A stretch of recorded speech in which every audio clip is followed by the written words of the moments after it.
Welcome to Talking Point with Stephen Taylor. It's good to have you along. And today we've got the Consul General of the United States here in Cape Town, Mr. Teddy Taylor. Why are you still my surname, brother? How are you? I'm doing wonderful, thank you. How are you? I like the fact that we got the same surname. Same name, who knows? We may be related somewhere along the line. Hey, you never know. Absolutely. So how are you doing? Welcome to the show. Thank you very much. So tell me about you in more detail, kind of where you grew up. Where did it all begin for you? Oh, well, I'm a native of our nation's capital, Washington, D.C., born and reared. Went to school there, left Washington when I went to university. I attended one of our historical black colleges and universities in the United States, Florida A&M University. And after undergraduate school, I took the test for the Foreign Service exam and eventually passed. It's not everyone that gets that exam. How does that work? Do you have to apply for that, or how does it? No, it's a free exam. Oh, really? Yes, anyone can take the exam as long as you meet the basic qualifications, which is to be a United States citizen. Yes. And about 25,000 people take the exam every year, and we probably hire somewhere in the vicinity of about 250. So imagine that we start with 25,000, and then we whittle it down to about 250. That's hectic. Yeah. And I know that you were telling me off air that you wanted to become a lawyer. Tell me about that. Why a lawyer? My undergraduate studies were in political science. So you, in the United States, if you have a degree in political science, you're going to teach, which means you've got to go to graduate school, or some political science students will go into law. And that was sort of a precursor to law school, because we could take classes in pre-law and begin to learn certain aspects of the jurisprudence system. But once I was accepted to law school, I didn't have the grades to get a scholarship, so that meant I had to pay for it. I had to find a way to manufacture the money to pay for it, and the only way to do that was through student loans, and I did not want to take the kind of student loans out that would have been necessary in order to get a law degree. Teddy Taylor, you started Fees Must Fall. No, I didn't start Fees Must Fall, but I certainly understand the dilemma facing students who do not come from means to pay for college. It is a real issue, right? It's a real issue here. It's a real issue in the United States. So what was your first job? When you got that phone call, they said, Teddy Taylor, right, you've been chosen to represent the Foreign Office. What was your first role? My first assignment was Guatemala City in 1978 for 2 years. I did visas, I did work in the consular section, and I also did economic analysis and reporting. Oh, wow. So that was for 2 years, and you have to learn Spanish in order to go. So I studied Spanish for 6 months, then went to post for 2 years. Now? Yes, I still speak Spanish. That's hectic, eh?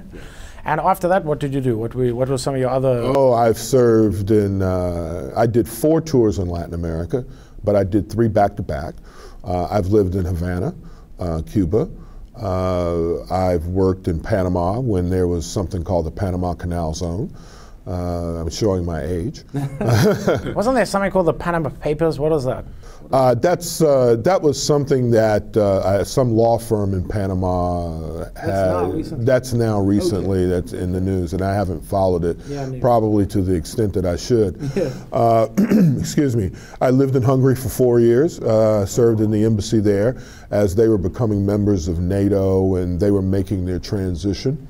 And then I had the privilege of being appointed by President Obama in his first term to be the United States ambassador to Papua New Guinea. What's that feeling? That's a wonderful feeling, to be appointed by your president. Who phones you? He doesn't phone you, right? For career diplomats, we have a process by which we may apply for ambassadorial vacancies. Okay. And then there's an internal committee within the State Department, our foreign ministry, by which they make some selections, and then the Secretary of State recommends to the President that a certain group of career officers be nominated by him or her to the Senate, for ambassadors. It's an entire process. Takes about a year. That's hectic. Yeah. And when you got that phone call, they said, Teddy, you're going to be the ambassador. How was that? And how was the experience? The experience as an ambassador is tremendous because you're in charge. And you are the president's representative, and you are the voice of the United States government to those people, to the government that you are working with. And it's a unique opportunity to kind of shape the relationship. So you are actually putting in practice everything you've learned over the course of your career. So for a careerist or a career diplomat like myself, it's sort of the pinnacle of professional success. Okay. And I come back to your role as the Consulate General in a moment. It's Talking Point with Stephen Taylor. Thank you very much for taking the time out and watching the show today. We are in conversation with the Consulate General of the US here in Cape Town, Mr. Teddy Taylor, who happens to have the same surname as me. It's amazing. We could be relatives. You never know. We'll be back in a moment.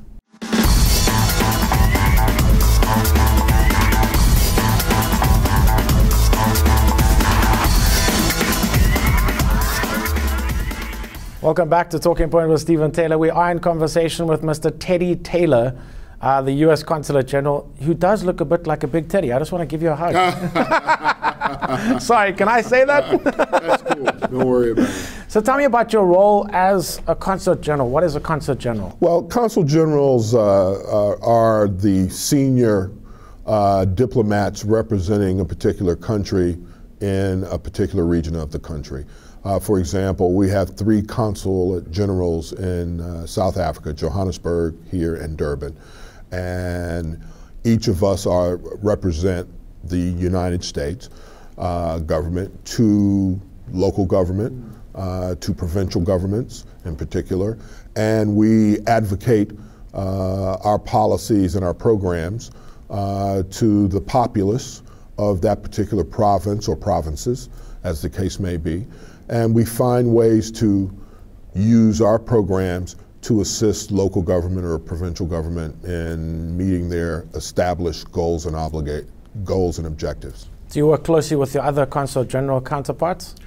In my other American Consul General's counterpart, yes, we work closely together in such that if my counterpart is doing something in Durban that is interesting and is working, perhaps we want to try and use the same program here, and vice versa.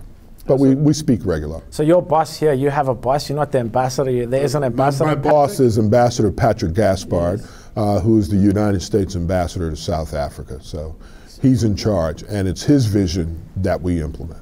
I don't want to sound rude or disrespectful, but the different roles in the U.S. government, and being an ambassador and going to be a Consul General, is it a step down, or it's just a... I've had predecessors in this job that have also been ambassadors. All right. Right, so it's not unusual. So it's a privilege to serve your country, basically, whichever role you're... I'm a public servant, number one. I'm a public servant, so the fact that I'm a public servant means I'm willing to take the positions that interest me. And now this is a position that always interested me, so that's why I'm here. But I have a great deal of flexibility.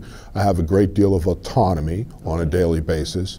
And you are expected as the Consul General to manage things and not have to bother the ambassador unless it's really, really important. And you advise the ambassador on matters of urgency or importance. Had you ever been to South Africa before you took up the job?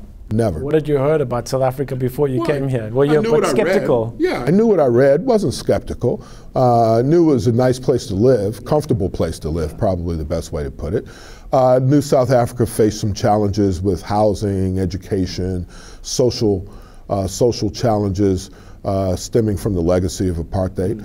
I knew the people were friendly, but I could not imagine a country more beautiful than South Africa, and books and photographs don't do South Africa justice. Yeah. So I've been amazed by the stunning beauty of the country. So you did your research before you came here, right? Oh yeah, a good diplomat always reads before they come. And South Africa is in many ways a country that as an American diplomat you keep up with because South Africa plays a very important global role, not only a role in Africa, but a role across the globe.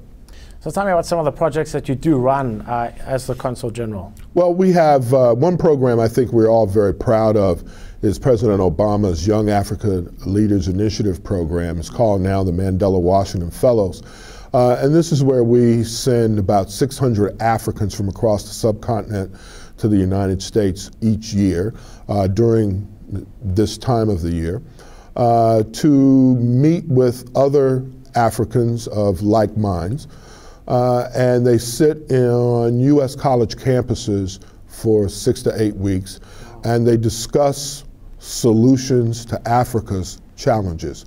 So you have Africans together discussing Africa's challenges, and they get an opportunity to meet some of the giants of our corporate world in the United States. And it concludes, in fact, they just concluded a couple of weeks ago, they concluded with a town hall with President Obama. So you all come, everybody comes to Washington and they have a town hall meeting with the President of the United States. And you have met President Obama? I have met President Obama when I was ambassador, yes. It was a brief meeting, but I have had the privilege of meeting him, and I have the photo to prove it.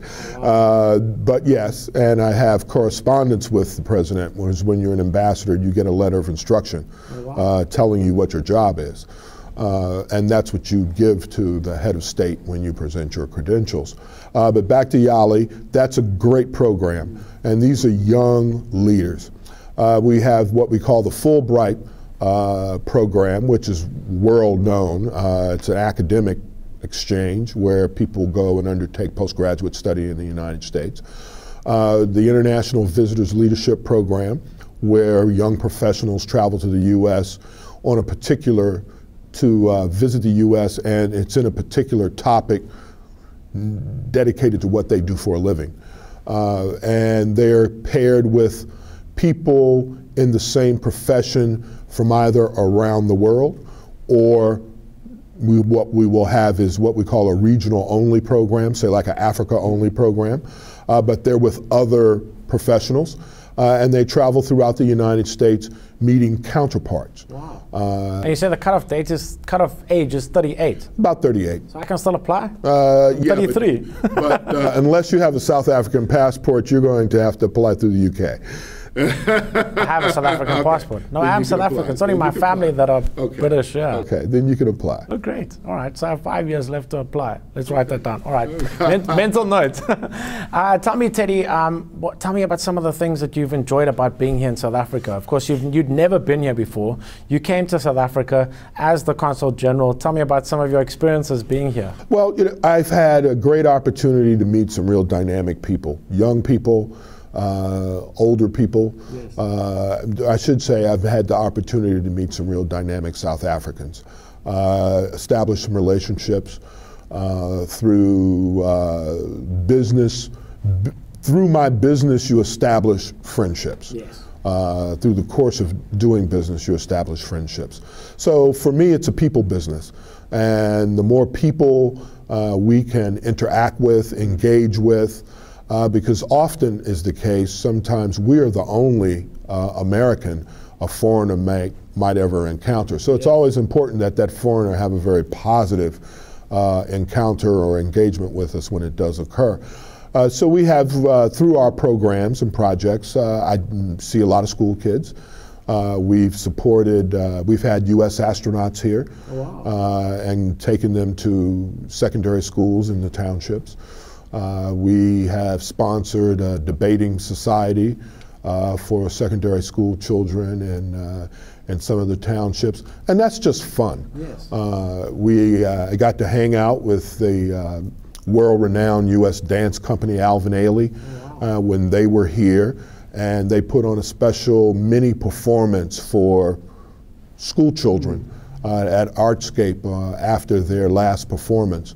and I got to go backstage and see all the operations of that. And I get to meet city officials, provincial government officials, national government officials in the course of doing business on a regular basis. So it's been fun. Okay. We're going to come back and talk about the U.S. election in a bit, the difference between South Africa and the U.S., how it works. I know that you've got a Senate and a Congress, which is kind of different to South Africa.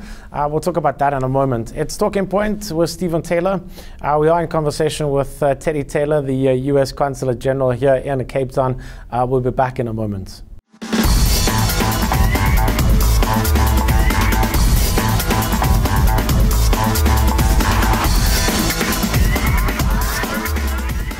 Welcome back to Talking Point with Stephen Taylor. We are in conversation with Teddy Taylor, the U.S. Consulate General here in Cape Town. Teddy, you still all right? You enjoying yourself? Doing fine. Doing fine. So tell me about, I know that it's a big election coming up in November in the U.S.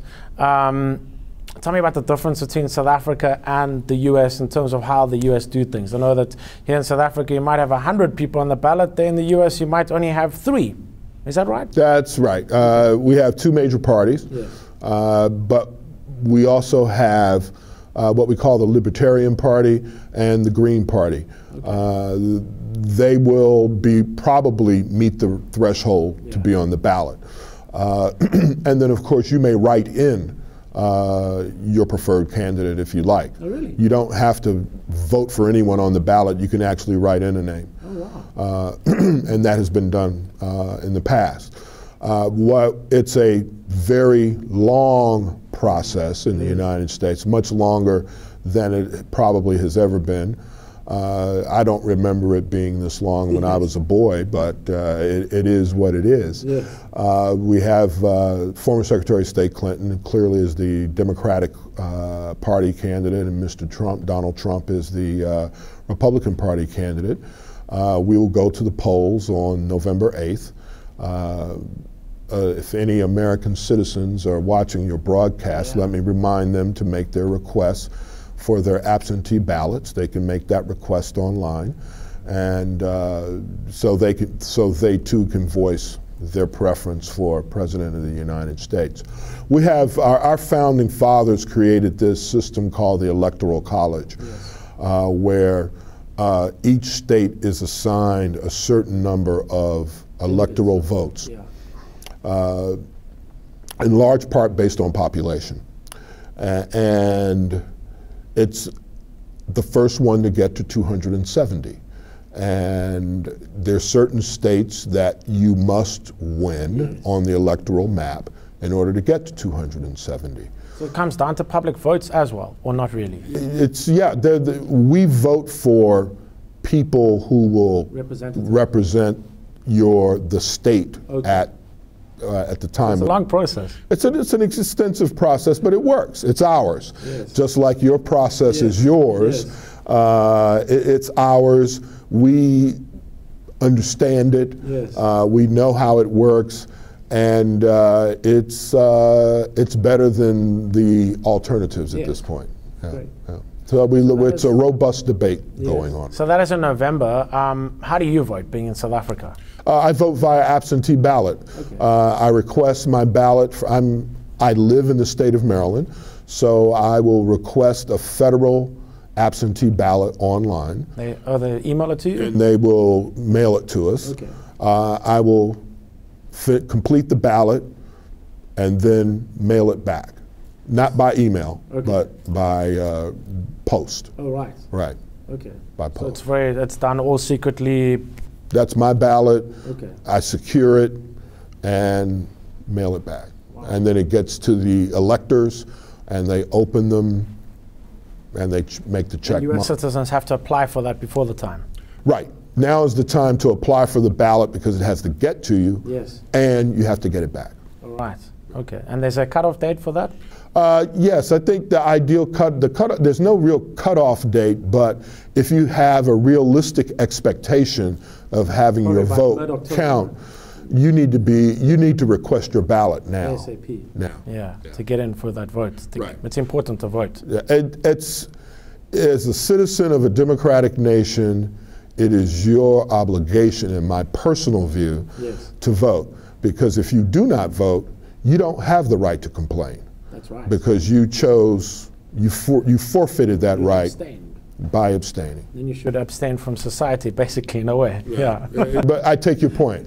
But yes, voting is very important. And as African American, a lot of people died for me to have that right to vote. Absolutely. And I take it very seriously. Absolutely.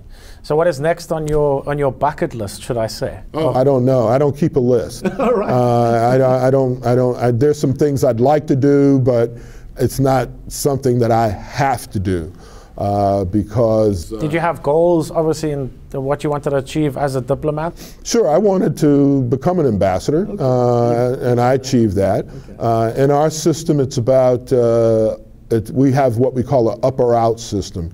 If you don't continue to get promoted, you are retired. Oh, wow. So I will continue to aspire to higher things or more loftier diplomatic postings, but it will be tough to beat Cape Town. Yes.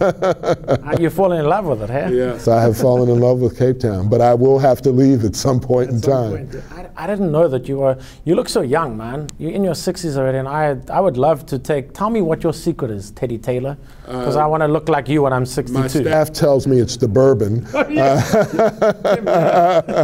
My staff tells me it's the bourbon. But you know, you try to get enough exercise and eat healthy. It's there's really the real secret is to follow the directions of people when they say eat healthy, get plenty of sleep, and get some exercise. Neither one of those three I do with any regularity, but I just try to take care of myself. The older you get, the more cognizant you are of your health and wanting to stay around. So would you ever have aspirations to go into Senate or Congress or anything like that? That's a different department completely. No, that's politics. Oh, right. I'm not a politician. Okay. I'm a professional diplomat. I have no desire to be a politician, and more importantly, my wife has no desire to be married to a politician. Oh, wow. Is that what she said? That's what she said. So well, she said it. We can't take, exactly. It's done. Exactly. Teddy, listen, thank you for your time, sir. My pleasure, Stephen. And how can people get in touch with the U.S. Consulate in Cape Town? Well, we have a web page, and you just have to look us up on the web, U.S. Consulate. Yeah, Google us, Google U.S. Consulate, and up we pop. And they can find out the kinds of programs and activities that we have going on. I've never been to your office. I must come visit you sometime. Come visit us one. I've heard a lot of stories. We'll have a cup of tea. Yeah, we'll have a cup of tea. Absolutely. I like that. Look forward to it. Teddy, thank you for your time, sir. Thank you, brother. Bye-bye. Thank you very much to the U.S. Consulate General, Mr. Teddy Taylor, for coming in on the show today. Please get involved. Go Google the U.S. Consulate and see what they are doing here in South Africa, Cape Town, Johannesburg, and Durban. And of course, get involved with those leadership programs. Of course, opportunity for you to be sent overseas to the US and have a look and see what they're doing over there. I think it's amazing. Make sure that you are Googling the US Consulate and checking out some of the projects that they are involved in and getting involved with that. Today I have something amazing to give to our viewers, our loyal viewers, a time for you to go and spend in a hotel. You'll get dinner, you'll get bed and breakfast, and one night's accommodation at Premier Hotels, any Premier Hotel in South Africa. Now what you need to do is simply tweet at Stephen Taylor SA, tweet at Stephen Taylor SA, or Facebook, and use the hashtag Talking Point. It is as simple as that. Tell me why you need to get away, and we'll announce the winner on a future show. So get involved, tweet or Facebook at Stephen Taylor SA, use the hashtag Talking Point, and we'll make you a winner of a one-night stay at any Premier Hotel in South Africa. You'll get dinner, you'll get bed and breakfast, and you'll be pampered and spoiled, and you'll come out feeling absolutely amazing. I think after these elections and everything that's happened in the country, I think we all need to just take a chill, you know. So there we go. Once again, use the hashtag Talking Point and go onto Facebook and Twitter at Stephen Taylor SA and tell us why you need some time out at Premier Hotels, and we'll make you a winner. We'll catch you back next week, same time, same place. Thank you to Kolani, Bjorn, and the rest of my team here for doing an amazing job. Have a good one. God bless, and bye-bye. Thank you.